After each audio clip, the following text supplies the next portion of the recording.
One day ফরম্যাটে 10 নম্বরে থাকা একটা দল এবং বিশ্বকাপে না খেলা একটা দল ওয়েস্ট ইন্ডিজের কাছে হোয়াইট ওয়াশ হয়েছে বাংলাদেশ।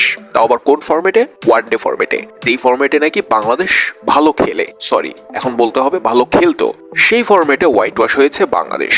বিশ্ব আপগ্রেড হচ্ছে, বিশ্ব ক্রিকেট আপগ্রেড হচ্ছে, প্লেয়াররা নিজেদেরকে আপগ্রেড করছে।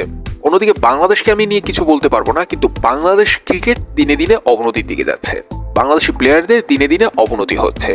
নিজেদের উন্নতি করার কোনো চিন্তা ভাবনা এদের মধ্যে নেই। বাংলাদেশি ব্যাটসম্যানদেরকে যদি সুন্দরতম একটা তক্তা উইকেটও ধরিয়ে দেওয়া হয় যে এই উইকেটে রান করো, সেই উইকেটও তারা রান করতে পারবে না। হ্যাঁ পারবে, যদি তাদেরকে 2 থেকে 3টা জীবন দেওয়া হয়, তাদের 2 থেকে 3টা ক্যাচ মিস করা হয়, তখন তারা একটা ভালো ইনিংস খেলতে পারবে।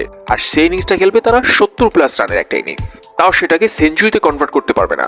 70+ রানের একটা ইনিংস খেলতে পারবে 2-3টা জীবন পাওয়ার পর। তো এরকমই ঘটনা ঘটেছে ওয়েস্ট ইন্ডিজের পক্ষে তৃতীয় ওয়ানডেতে। তৃতীয় ওয়ানডেটা প্রথম 2 ওয়ানডে মনে হচ্ছিল একদম কপি পেস্ট। বাংলাদেশ শুরুতে ব্যাটিং, সেই টপ অর্ডারের ব্যর্থ, মিডল অর্ডার ব্যাটসম্যানদেরকে পরপর কয়েকটা জীবন দিয়ে দিয়েছে ওয়েস্ট ইন্ডিজরা, এরপর মিডল অর্ডার ব্যাটসম্যান ক্লিক করেছে, বাস এরকমই হচ্ছিল। মনে হচ্ছে প্রথম 2 ম্যাচেরই হাইলাইট দেখছি।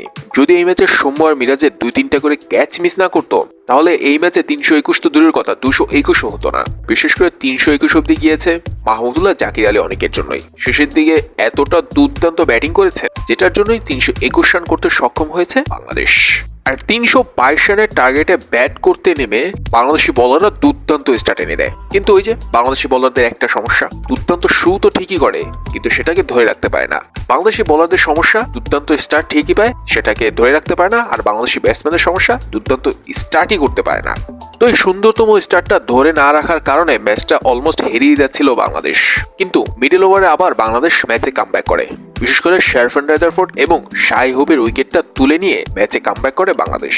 এরপর মনে হচ্ছিল বাংলাদেশ এই ম্যাচটা জিতেই যাবে, কিন্তু এরপর বাংলাদেশের কাছ থেকে ম্যাচটা ছিনিয়ে নেয় ওয়েস্ট ইন্ডিজের হয়ে অভিষিক্ত প্লেয়ার আমির জ্যাঙ্গো।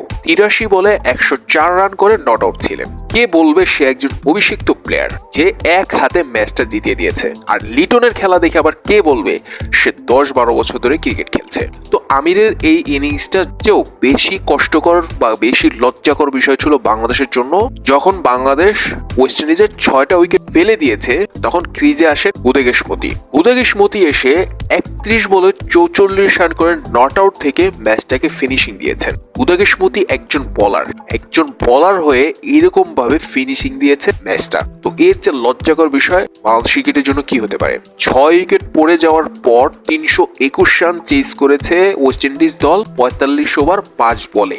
আমি আবার বলছি, 6 উইকেট পড়ে যাওয়ার পর 321 রান চেজ করেছে ওয়েস্ট ইন্ডিজ মাত্র 45 ওভার 5 বলে। এরপর আর কিছু বলার ভাষা থাকে? তো এত দুর্দান্তভাবে জয়লাভ তো করেছে ওয়েস্ট ইন্ডিজ, আর তারই সাথে সাথে বাংলাদেশকে বাংলাদেশের ফেভারিট ফরম্যাটে হোয়াইট ওয়াশ করে দিয়েছে ওয়েস্ট ইন্ডিজ। তো এত দুর্দান্ত অ্যাচিভমেন্ট অর্জন করার কারণে বাংলাদেশ দলকে অভিনন্দন বলা ছাড়া আমার কাছে আপাতত কোনো আর শব্দ নেই। যে সমস্ত শব্দ মুখ থেকে বের হতে চাচ্ছে সেগুলো আবার আমাকে স্যুট করবে না, তো যার কারণে আমার তাদেরকে অভিনন্দনই জানাতে হবে। তো অভিনন্দন বাংলাদেশ, এবং wish you all the very best for T20।